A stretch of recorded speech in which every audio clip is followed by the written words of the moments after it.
Well, hello and welcome to the Business of Story. If this is your first time here, I'm delighted you found me. If you are a return listener, thank you so much. I'm your host, Park Howell, and author of the new book, Brand Bewitchery. It'll help you captivate your customers and convert them into raving fans through the stories you tell. Grab your print or Kindle copy today on Amazon. Well, I get it. It is tough as hell out there right now, and I feel your pain. There are days, many of them in fact, where I just as soon lay on the couch rather than pick myself up and get after it. But while we're mired in a pandemic, economic hardship, and social unrest reflected in movements like Black Lives Matter, time does indeed march on. There is, however, ample opportunity to make a difference and reinvigorate your brand everywhere you turn right now, providing you're looking for it in the first place. I was reminded of this very fact by today's guest, the ever-optimistic Wil Shelton. When all this went down, I started thinking about my business development. And I said, look, there's opportunities. You just have to see what's missing or what needs to be added during this time. You know, a lot of people feel like they lost their structure personally and in business. So I say, look, this is when it's time to restructure your company and reposition yourself. Because if you don't position yourself, you're going to get positioned. Life is a fight for territory. If you don't fight for the territory you want, the territory that you don't want will automatically take over. Wise words from the president and CEO of Willpower Integrated Marketing in Los Angeles. Wil turned his barbershop business and love for entertainment into a small empire by connecting 100,000 African-American barbershops and salons with the music, TV, and film industries to grow their brands and sell their creations. As more and more brands set up multicultural departments, Wil provides them with a proven roadmap to engage the Black community, a $1.3 trillion market. And he has some ideas for you today. So please welcome to the Business of Story, Wil Shelton. Hey, Wil, welcome to the show, man. Hey, thanks for having me. I'm so glad I could make it in today.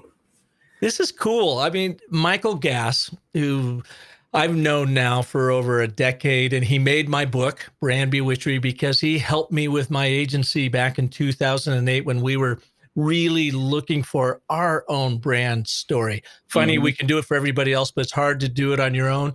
I had him on the show a month or two ago talking about COVID and what agencies can do. And then he reached out to me afterwards and he said, have you ever heard of Wil Shelton?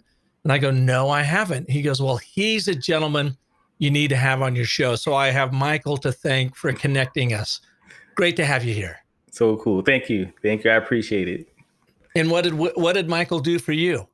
You know, I wanted to really niche down. I mean, I have like a really unique niche already, but I wanted to really drill down really more narrower and figure out how can I diversify my business and still keep my niche at the same time. So I called on him and he did a workshop with me and it was wonderful. And ever since then, he's shown me how to put out great content, how to become more of an authority on my brand, you know. So he's really done a lot for me. And that's only been in the last 4 to 5 months, you know.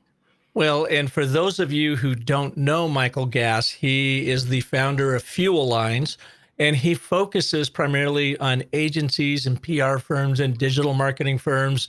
Yet his approach to getting super focused on your brand messaging is really applicable to all businesses. And he's just a great gentleman out of Alabama, and he has helped agencies around the world and connected minds like ours. So happy to have you here now about you. When he told me your backstory, I thought it was pretty cool. And then I did some more digging.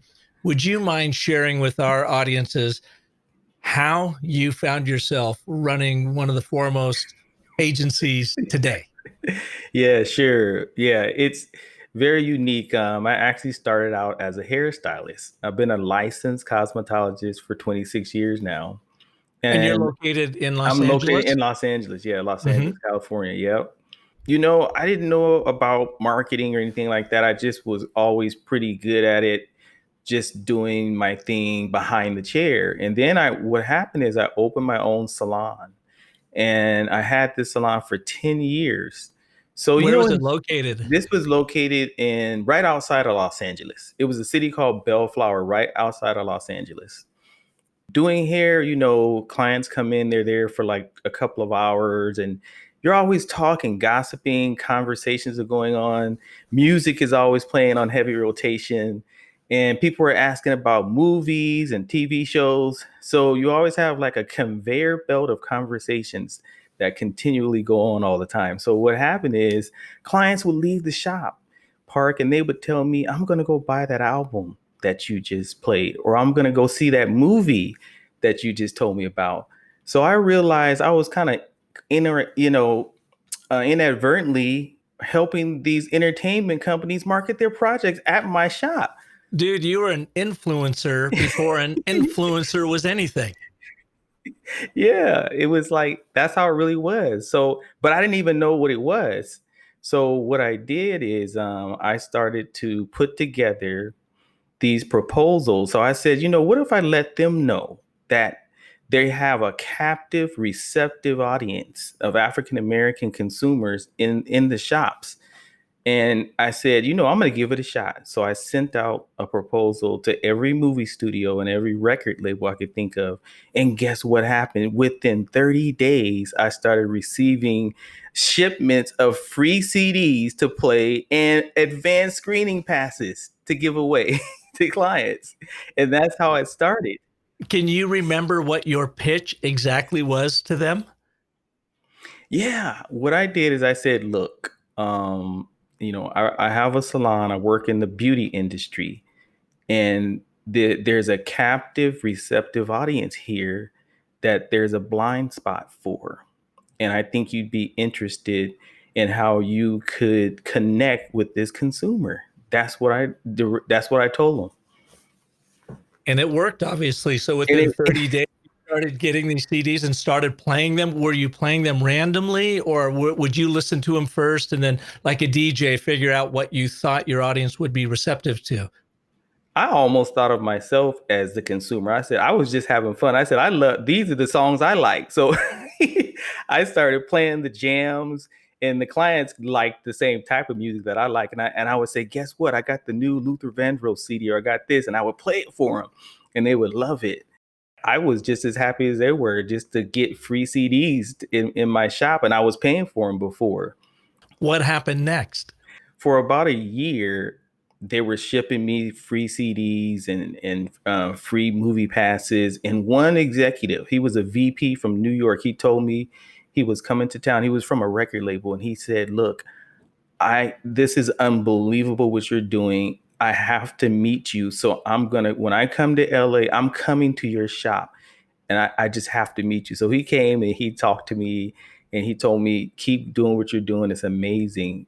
And then I had the next epiphany, which was, you know what? There's thousands of salons all across the country that are devoted to African American consumers. So I went back to the same studios and movie studios and record labels, and I said, hey, guess what? Look, I can take this out all in 20 to 40 markets. And that's when they said to me, look, we want to pay you to do this. And that's when the company was born. And now today, Park, I have a roster of over 100,000 barbershops and salons, and we reach over 100 million consumers through this network of shops. What year was this that this all took off for you? 1997 is when it first was birthed. In So 1997. So you mhm, were in the cosmetology, beauty industry, barbershop industry for about yep. 10 years prior to that? Yeah, about 10 years. Yep. I was behind the chair, but I never saw myself as just a mere stylist. I always thought of myself that I never limited my point of entry into something else. And I know I just had an innate ability to kind of put together marketing campaigns. I didn't even know what it was called, but I just had a natural ability for it. And I felt like I would never just be behind the chair all the time. And those were my thoughts. And I just had that kind of creativity that you can't quarantine that, you know. So, what do you mean by limiting your point of entry? Usually what happens is people that are in advertising or marketing, most of them have degrees. They went to school for it, and they ended up going into that industry. So what I always encourage people, I say, my point of entry into the advertising and marketing industry was from a whole different point of view. I didn't have a degree, but I believed in my degree of talent and my degree of my gifts. So I just, went after my prospects and I said, hey, look, I have something that I think you'd be interested in. So I always tell people, don't limit your point of entry in life. Whatever you want to do, it's possible if you believe it. So you did this first as a consumer. You're thinking, Uh-huh. hey, maybe I can get some free music out of it. Maybe then movie, tickets showing up, and you used it for the own marketing of your salon. Yes. Then they start coming to you and say, Will, you're onto something here. Mm-hmm. Mm-hmm. Can you take us to that moment where you told yourself, you know what? I might put the salon in my rearview mirror for the time being and just focus on building out this branding empire, marketing empire through salons and barbershops. Do you remember that moment when that happened? Yeah, I think it was about a year after I had first contacted them and they started sending me the free products.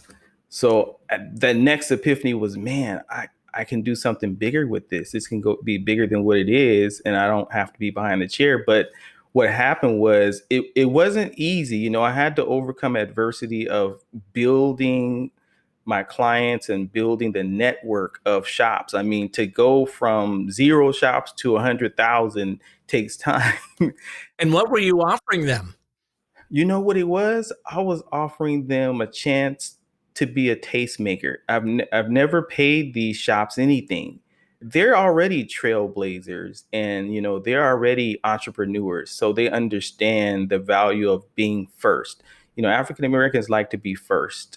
And they always have like an outsized influence on things. When African Americans like things and they start wearing certain fashions, then it spreads out to other ethnicities. So I just offered them a chance to say, hey, look, this is your favorite movie, your favorite TV show, and they had swag items and branded items, T-shirts that we would give away, and they just love to be a part of that and to support these projects that they already loved anyway. So I offered them just a chance to be a tastemaker, and it helped to really drive their revenue up because they were like the local shops that had the cool stuff. That was my next question. So you really went in to help them build their business by positioning them as a tastemaker via playing this music and recommending movies and really entertainment. Yeah. Did fashion ever come into it? Or was it pretty much all entertainment? It was all entertainment, but there was a time I tried to get into that industry, but there was a shoe line years ago and they wanted to get their shoes out there. So they gave me like hundreds of pairs of shoes to put on the barbers and the stylist so they can wear them. And then when the clients came and they said, hey, I've never seen that shoe before. And they were wearing it before it even got into the store. So I did work with a little fashion there. Do you work just primarily with Black salons and barbershops or of all ethnicities? It's 90% African American shops. I have about 10%, maybe 15 at times that's Latino, but it's mainly African American. Can you then coach me right now? Am I better off saying African American than Black? I'm never quite sure when I'm out there, and I know I'm going to put my foot right in the middle of it. What do you recommend? Yeah, you know what? I recommend that it's kind of interchangeable. I go back and forth. And when I get this question, like you just asked me, I say, hey, look, you're free to use either one. Cool. Okay. Moving right along. So here you are now. You are like the gate guardian to get brands into 100,000 barbershops and salons, connecting with, did I read that? Did you mention 100 million potential Yes. consumers in a $1.3 trillion market. And none of Yes. this is online, is it? It's all happening right there in the shop, mano a mano. Yeah, well, we do have a platform now where we have our micro influencers. So most of these shops now, over the years it's developed. And I kind of call it like the black Twitter. Because originally everything has to start the social media aspect of it. There being social conversations, narratives are going on in the shops. And then that just goes on to their Instagram and Facebook accounts. So now when we do our grassroots marketing campaigns, we always add in our micro influencers because a lot of these shops have anywhere between 5,000 and 400,000 followers. I have a couple of salon owners who have 400,000 followers on Instagram. So we do have a social media strategy that we have added to this over the last 5 or 6 years. That is so cool. So, what kinds of brands do you represent now? When I go on your website, I see a lot of really big names. And when I'm looking at those, I'm thinking, why do they want to be in the salons and the barbershops? And let me pull this up real quick. Looking at your site at Willpower, that's with one L, by the way, willpowerent.net. So Willpower Entertainment, I guess, is what you're going by. But Yeah, it's actually it's a Willpower Integrated Marketing. Is the name of the firm, but your Yeah. URL, willpowernet.net. Yes. And I see AT&T, TNT, Comedy Central, TV Land, Columbia. I mean, you've got some major brands here. What do they come to you for? When they come to me, they realize, well, some of them realize it, but it's always like another seminar that I have to do when I talk to them sometimes to get them to understand the cultural capital that exists in these shops.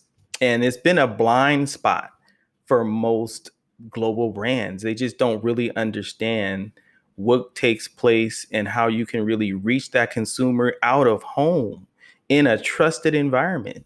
Can you define or describe, or what are the main pillars or elements of that cultural environment, the cultural capital that you're helping them buy into? These consumers and these barbershops and these salons they're like the cornerstones of these communities. They're deeply ingrained. They're like second to church as far as where people go on the weekends. It's a relaxed environment so they can be themselves. They can exchange about whether it's politics or sports or just fashion or even health. These shops for decades, they've been that way. They've even used them back in the 60s to help mobilize the voter. Martin Luther King used the shop when he got his hair cut. He would call town halls into the barbershop and they would talk about what their next move was going to be. Will, are you familiar with that program in Connecticut that happened back in 2008 when the Department of Public Health was trying to reach, Black Americans about diabetes and the risk, and the regular traditional media wasn't getting there, so they put together this whole network of barbershops to talk about it. And they're essentially, you're doing the same thing, right? Exactly. Yes, definitely.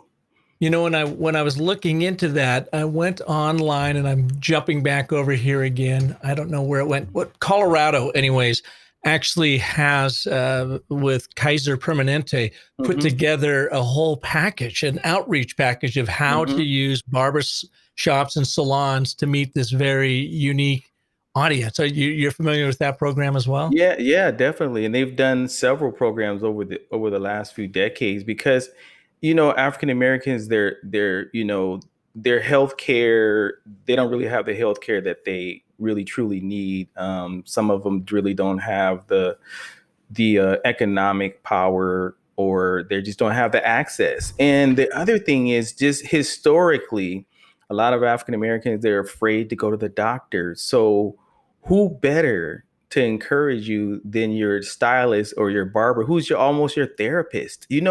Barbers and stylists can get more out of you in 15 minutes than the therapist in 15 years. So true. It's So such a true. trusted environment that to be in, that they use that connection between the barber and the stylist and their clients. And they feel so comfortable to do these health screenings at the shop. Do you ever have brands come to you and say, this sounds interesting, but there's not enough reach to it? You know, they're used to their metrics on social media and traditional media and trying to reach hundreds of thousands of millions of consumers in one Mm-hmm. shot. Do Mm-hmm. they ever come to you and feel like it's going to take too long, that you're not hitting enough people with this? I have run up against that in the past, but then when I educate them on the buying power, when I say, look, they're spending $1.3 trillion a year, and the shops and the salons are the only places, probably in the United States, that they have weekly gatherings there. Every weekend they're there for 2 to 4 hours. Where else can you get that type of penetration into this type of a niche? Plus, and I let them know, I take you from the mezzanine to the floor seat to the orchestra section where you have a front row seat with your target consumer. And it's really hard to reach African Americans, especially when they're used to bolting on campaigns instead of building it into their campaign up front. That's another thing I talk to them about. So I would imagine that the pandemic has really impacted your business because you just can't be gathering in barbershops and salons right now. Uh-huh. So what are you doing about pivoting in this pandemic, or what do you advise your clients to do? Because we're all Mhm. suffering the same thing. Yeah, exactly. It's the same as what you say. The sand is shifting underneath all of us, and we're all in the same valley of suffering. So one of the things I did up front was I had to pivot during the pandemic like everybody else. So I started thinking of some real solutions for some of my clients, and I said, "Hey, look, we have our social media strategy because when the pandemic happened, everything was shut down, but there was so much of a robust engagement on social media, even more than before the pandemic happened, because everybody was in one place." So I said, look, we have strong engagement. We can reach millions on our social media platform. So I started to guide them and direct them towards that.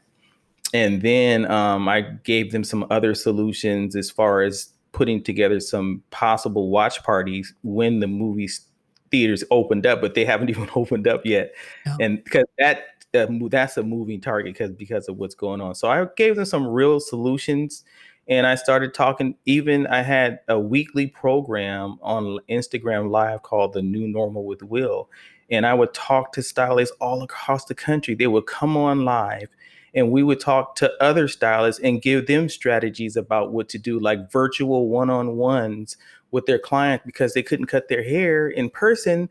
So they would like guide them through the process on virtual one-on-ones. So those are some of the things that I was doing and been doing. Can you give us an example of a campaign you're particularly proud of, knowing you love them all as your own kids? Yeah. Can you give us an example of one that worked really, really well first by doing it the old school way of going into the barbershops and salons and so forth? And then Hmm. maybe another example of what you've done just recently to having had to pivot off of that to this new form of Hmm. doing your work. Yeah. One, I just did this in 2019. AT&T, they really wanted to connect with the African American consumer. So they had a campaign called the Codes of Culture, and this is regarding the area codes, because everyone who lives in a certain city, they represent their area code different than another area code. Like Atlanta has theirs, LA has theirs, Chicago has theirs. So they approached me and they said, hey, we need you to go into the shops, because these shop owners, they're not just hairstylists, they're trailblazers in their communities. They're revered. So we knew that if we tapped into that, we can really create a great organic engagement. So we went into the top markets, and we created a great, robust engagement to connect AT&T, that brand, with the African American consumers in the shops. What did you do specifically? You know what we did? You know those cutting capes and the shampoo capes that you wear? We designed those with the codes of culture and the AT&T logo. So imagine sitting there, that brand message is always in front of you. We had t-shirts, we had spray bottles, we had a number of branded items that we put into the shops, and we even gave those away to the patrons that came in. So you had the beyond the salon effect. So it just didn't stay in the shop, it went out beyond the salon. So that was a great campaign that we did for AT&T, which caused a great uptick in the conversation to go national. So the code of culture, that's their tagline, that's their overall brand theme for this particular campaign. But what was the message? The message was, how do you represent your code? And each individual city, they have their own way of representing it. So each barber and stylist, they had these memes that we put out. We had a meme and they would post it on Instagram, and they would they would be featured. Actually, this is how we represent our code. So it was a really great outreach as far as them representing their own personal code in their city. The culture, the personality, Yeah, the neighborhood of that particular code. So it exactly. kind of gave them the pride of here's how we do it. And then people were sharing it around the country. Yeah, but check this out. It went even further. One guy, one of the shop owners in New York, they featured him. I think they put his actual poster in like 5,000 bus stops and subways in New York. Wow.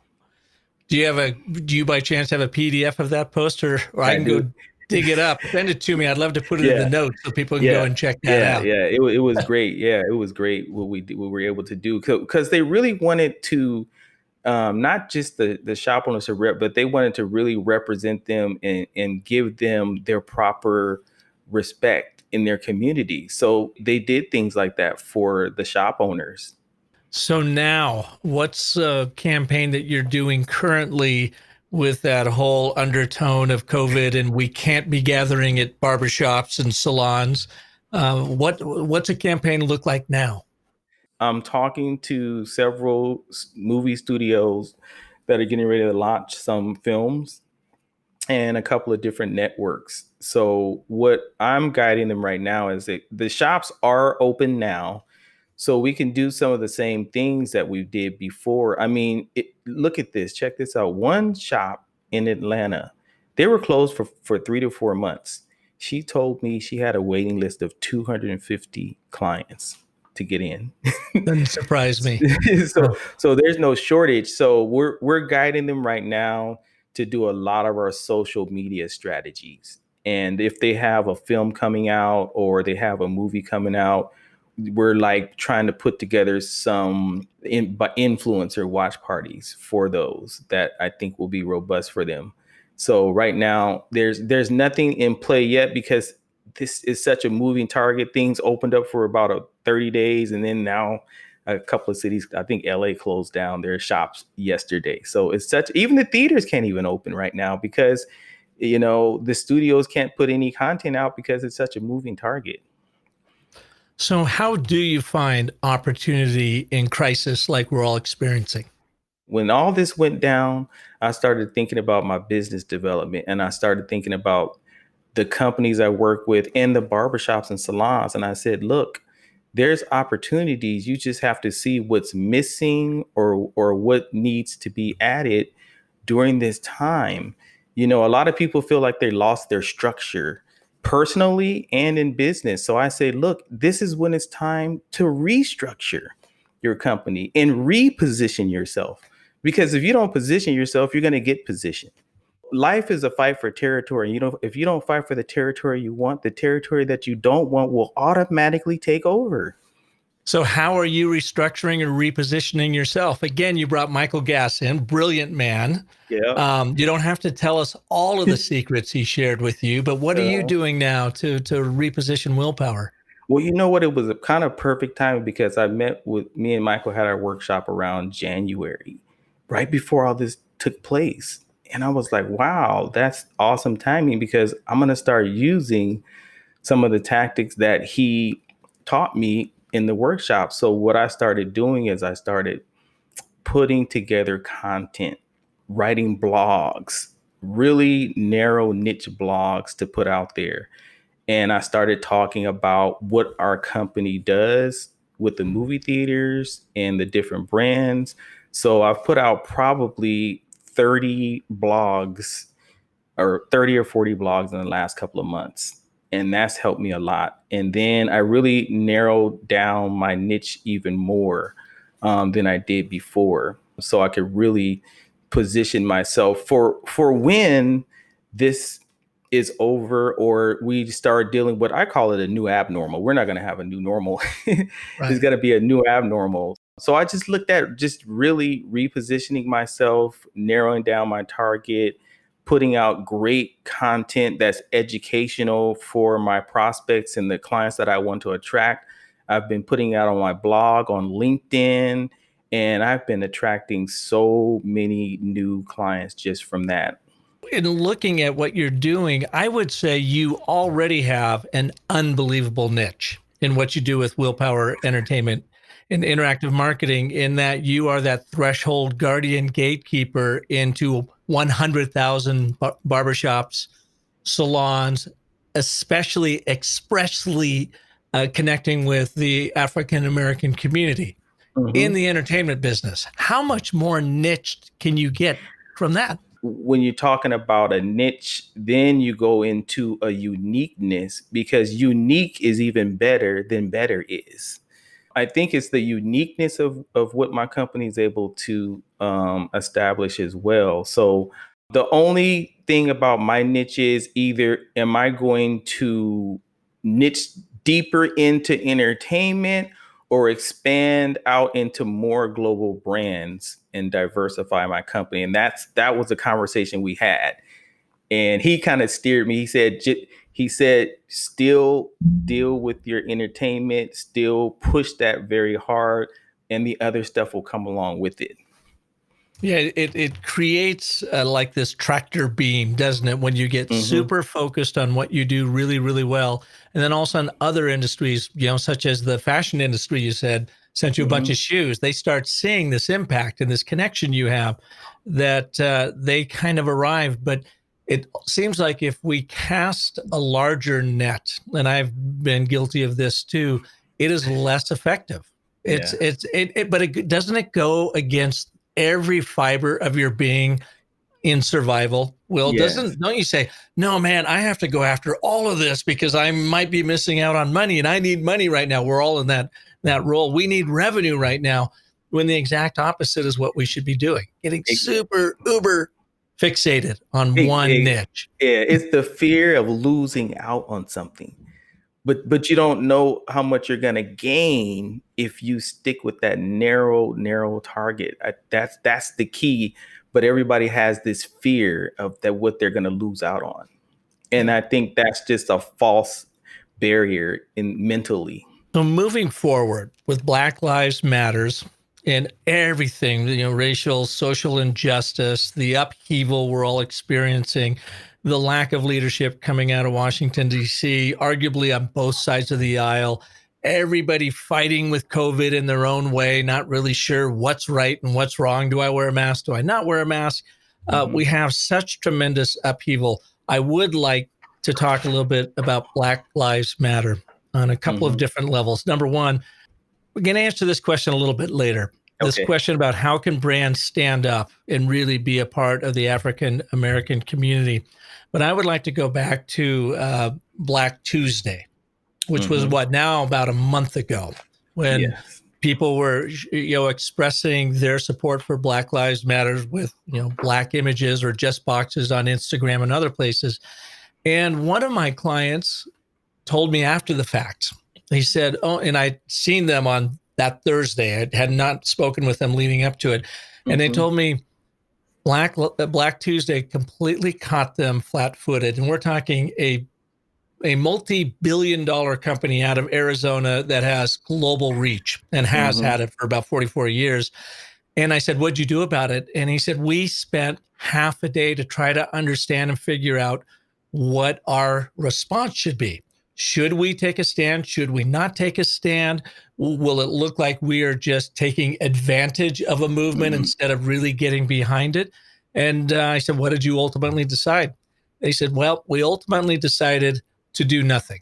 He said, we know that in our community, in our company, and with the distributors we work with around the world, we have diversity absolutely built into everything we do, and we support Black Lives Matters and a lot of other social causes. We felt like if we came out and took a stand here, all of a sudden it would look like we're grandstanding because we are not one to really talk about this a lot. And then next thing we know, we would be inundated with other social causes around the world that we would be expected to take a stand on. And their position was, we are helping people of all ethnicities in every culture around the world. We don't feel like we need to take a stand on this particular one. What would be your advice in that area? Yeah, my advice, and I've been giving this advice to different agencies and brands already. First, you have to look at and see, is your solidarity solid? You have to say, does my stance line up with my stats? Do I have a good percentage of diversity already in my upper levels of executives? Because if I take this stand, the consumers, they're smart. They're looking under the hood. They're doing a 150-point inspection on your company. They're doing an MRI to see if you really have the diversity that you say you have. So first, I would say make sure your solidarity is solid. Be transparent. You've got to make a stand. You've got to come out and say what you believe, because those consumers are going to come looking for you if you don't. And you don't want to miss the mark by missing the mark, you know? And if you're genuine, if you're authentic about it, if you let the consumers know that you have a plan and that they can check back in with you in 6 months and they can see the progress, if you set an agenda, if you set the goal and have the incentives, you're going to be fine.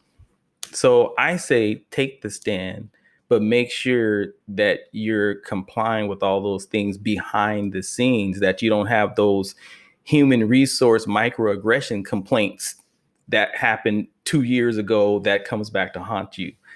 So if you do that, I think you'll be fine. And you said that Ad Age contacted you for an interview to comment on some of the brands, and should they or should they not take a stand on that. Could you share with us what your response was? Yeah.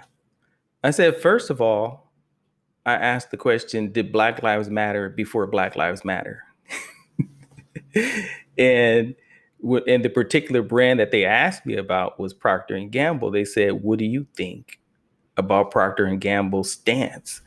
I said, Procter & Gamble is on point, because Procter & Gamble already had a great relationship with African Americans. They were already doing the things that the consumers are asking them to do now. And they had already been putting forth the unreserved effort before this even took place. So I said, Procter & Gamble is doing great. Yeah, so they're just sharing what they've already been doing. It was already a part of their culture. Exactly. But I suppose they still have to be careful to look like they're not jumping on the bandwagon. Yeah, they do, but they really legitimately weren't, because they were already on the bandwagon before the bandwagon showed up. They were already doing those things. But the other thing they just have to be mindful of, they know that their numbers aren't adequate enough as far as how many executives are in those C-suite levels from top down. That's what they're really working on now. And they were working on that before, but as long as they're transparent about that and they let the consumers know that they're working on that, they're fine. What do you think of the Black Lives Matter brand? Because it is one of the most powerful brands going now. And if they were to show up at your door tomorrow and say, give us some advice, what advice would you give to the leadership of BLM? Mm-hmm. Well, I would say, first of all, continue to pursue those initiatives that you've already been pursuing, and don't take your foot off the gas, because it's kind of a cautionary tale here where things like this have happened before, and but not to this extreme. And then everybody took their foot off the gas, and then there was no change. But now I think the impact that they're having, and I think what's going on is there. This is just a new normal, and I would just really advise them to continue to pursue it. Don't take your foot off the gas, and really look at not even just with corporate America, but how to bridge the gap between the young minorities who want to get into advertising or marketing. How do you get them in? Do they have to have degrees? Because a lot of people in advertising don't, and a lot of young, gifted Black minorities, they don't even know they have the option to get into advertising or marketing. So let's start looking at how do we develop a pool of talent from eighth and ninth grade, not just in college. You got to go all the way back. Before Park, you grew up around the same era I did. We had ROP classes, we had wood shop, we had those type of classes that you didn't have to have degrees for. I think they're going to go back to that again and start developing these pools of talent. Like, look at baseball. You have a minor league, then you have a major league. You develop that talent before they get up to the major, then pull them on up. That's cool. And you specifically talked about communications folks, advertising, marketers, PR.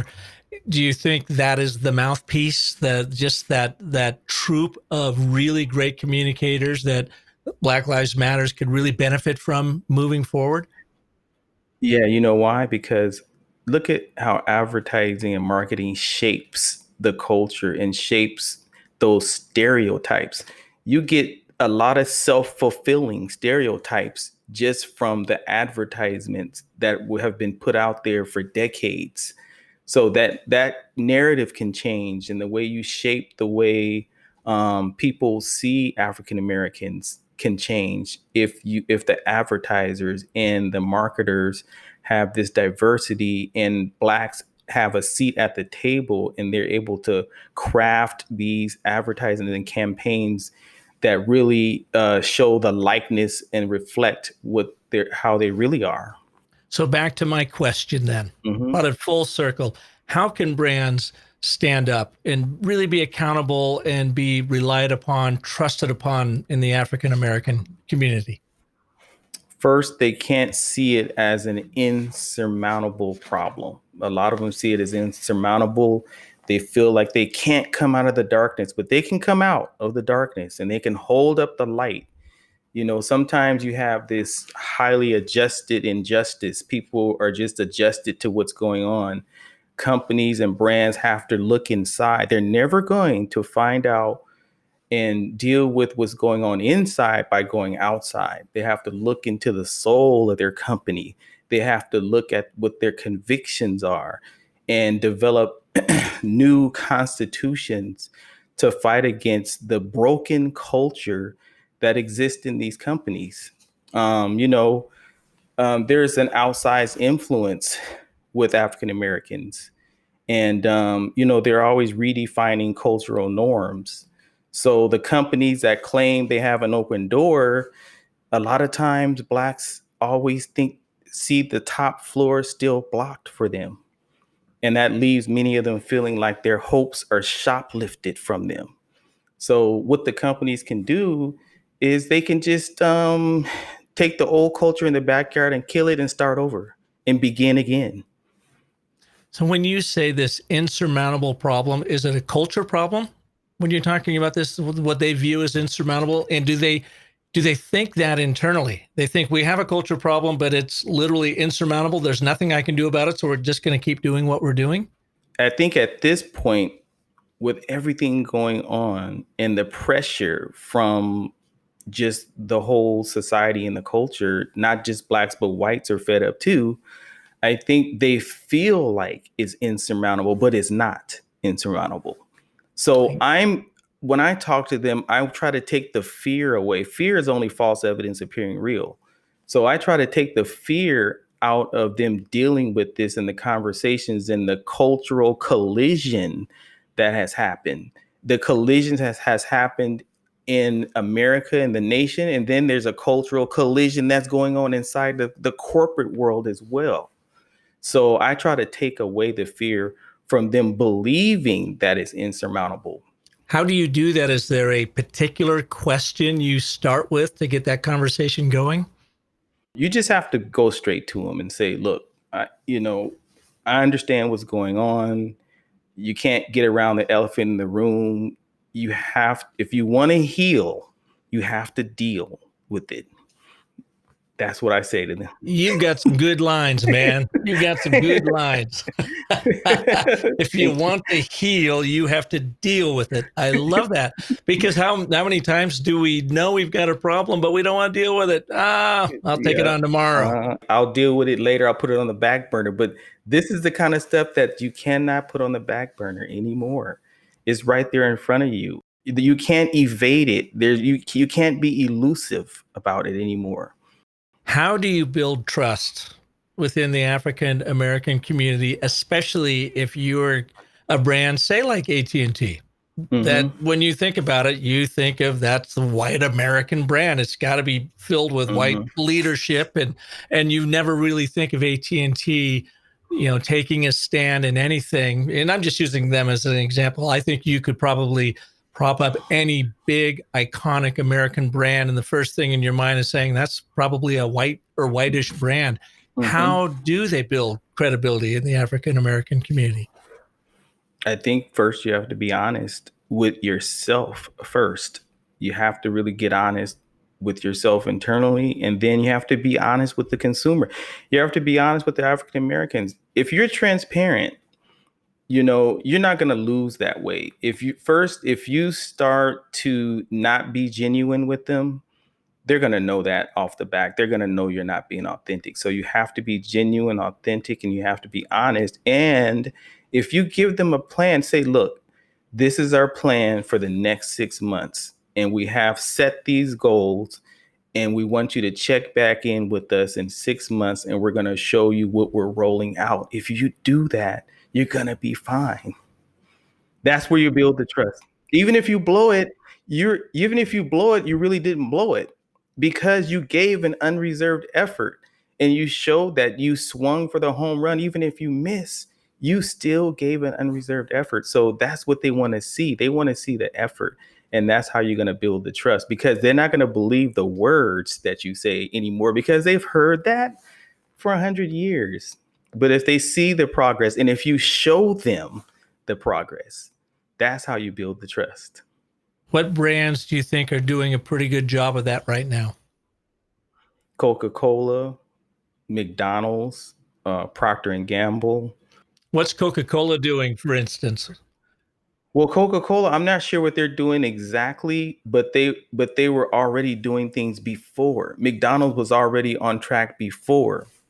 Netflix, they jumped out the gate like unbelievable. They I think infused probably somewhere near over 150 million in Black colleges, and then they deposited $100 million in Black-owned banks.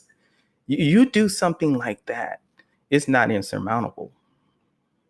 That's interesting, and that's something I think the general public doesn't know about. That kind of Probably work. But not. that's building from within, not only a business model within, but a culture from within. Exactly. Yeah. I mean, you have to make commitments to the community. Look, they need better education. They need better health care. You need to start making commitments. They need help with scholarships. They need help bridging the gap with them between the things that they don't have and never had before. So if you make those commitments to them and they see that, you're going to build the trust. You got to build the trust. No truer words have been spoken. We'll be right back with our conversation with Wil Shelton, but I want to explore this trust thing for a moment. How do you build trust among your employees, your customers, and the communities you serve? Well, you start by clarifying your brand story, which focuses your vision and directs your mission.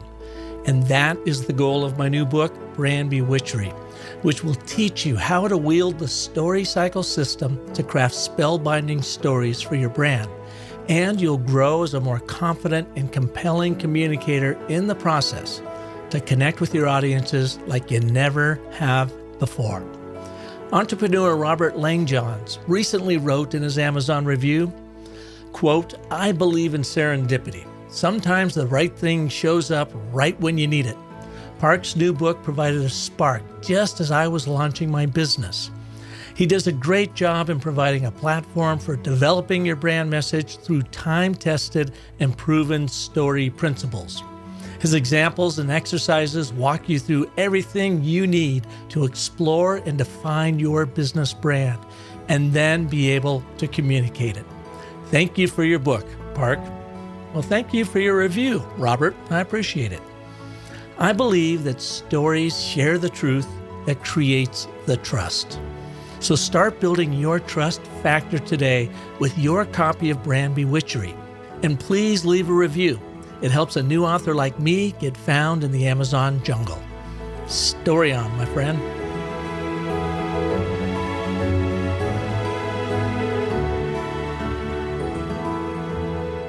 And now, back to our conversation with Wil Shelton of Willpower Integrated Marketing on what we all can do next in our lives. We have a lot of tough decisions today. And a tough decision is not a tough decision because you don't know what to do. It's a tough decision because you know what to do, but most of us don't conjure up the courage to do what we know. Why is that?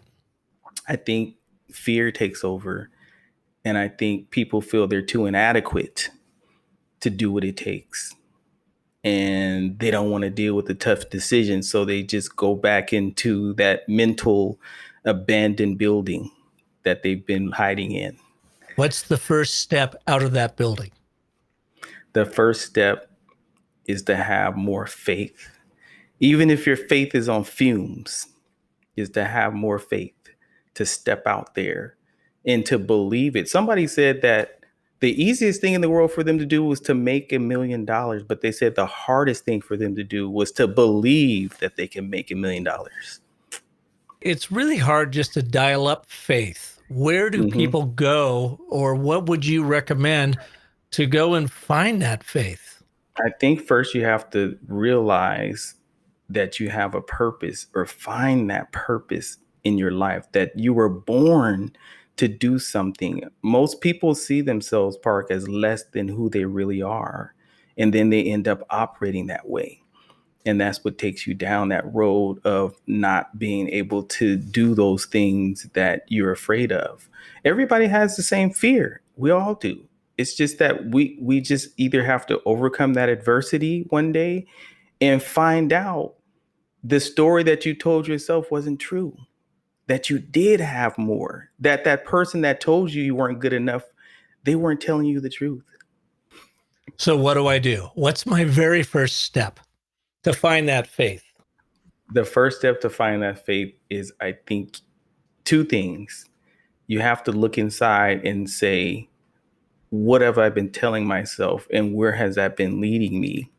And then you need to connect with those people who are super encouraging and that will support you and that will come around you and help you to meet your goal and help you to overcome that mental adversity and that psychological contortionist in your mind. Wil, what is next for you? Here we are right smack dab in the middle of our pandemic. You are getting even more refined in your niche, looking for other ways to make your marketing happen. So what do you anticipate for you and your industry, your business, through the end of 2020? Wow, that's a good question. I think a lot more growth for my company and personally. I've never had these opportunities before and been able to seize them this quickly and this expeditiously. I mean, I've had so many things coming at me, even opportunities to be put on diversity and inclusion advisory boards that they're putting together now with agencies. I see myself really as a spokesperson, as a person that's just letting God use them in these corporations. And, I know everybody has a real life. I don't care if you're a CEO or a president, you're going home to your family, you're still dealing with the pandemic yourself. So I think my purpose is to really help these companies help the Black consumer. Well, Wil, thank you so much for being here. Where can people learn more about you? And you must have a book in the works. Everybody does. Kind of. And you have a What? great story to tell. I probably have a few chapters to go, but I'm putting together a white paper that I'm going to release probably somewhere around Thanksgiving or Dude, Christmas should we time. rename those from white papers to something else? I know, exactly. A consumer report, Exactly. Yeah. So I'm working on that. Like I said, I'm working with a lot of the entertainment brands because they don't know when the theaters are going to open or if they're going to release movies on demand. So whatever the contingency plan is, I'm working with them and a lot of other brands on helping them reach that consumer. And I'm also helping to build the community up again, the minorities, and helping these salons that have been on life support. These, shops are the lifeblood of the communities, and they really need help right now. A lot of them feel like they're on hospice right now. So, those are some of the things I'm working on right now, and just trying to still grow my brand. But I still want to, I want to live a life that outlives me. And the best place to find you? You can find me at my Instagram direct mail is I am Willpower. It's I, the letter M, then Willpower with one L. And then they can reach me on my email. It's will@willpowerent.net. And that's one L. One L. Wil, thank you so much for taking the time to be here with us today. Really great show. Oh, yeah. Thank you. So I appreciate you having me on. I'm glad to come on and really speak to whoever is that needs to hear this today. Well, and thank you for listening to this show with Wil. If you like what you heard and you feel like others would really benefit by his insight, wisdom, and his energy, his passion is just his temperament. I mean, I just have so enjoyed this conversation that share this show with them. Let them know that there is opportunity in this chaos. And if we take the time to really understand and empathize with our audiences, using story to do that you can connect these cultural divides and bring them together. Because I think what we all find out is we're not so different, are we? We all pretty much want the same things in our lives. We want opportunity for ourselves. We want safety and health for ourselves and our family. And we want to be loved and trusted. And it's still an enormous divide out there. I think story can help us get across that divide, bridge it. And I think folks like Wil are doing that, are examples of how to do that. So check him out online. If you search him, you'll find a lot of different interviews out there. Huffington Post has covered him. He's doing some really special things. So share this show. If I can be of service to you, visit me at businessofstory.com. Of course, I hope you'll go over to Amazon, order my book, print or Kindle version, Brand Bewitchery, and I have my complimentary online course. It's really more of a tutorial to help you dial in your brand story and become a more compelling, confident communicator in the process. You can find that at businessofstory.thinkific.com. And until next week, when we will have another story artist here for you on Monday, just like Wil, remember that the most potent story you'll ever tell is the story you tell yourself. So make it a great one. Thanks so much for listening.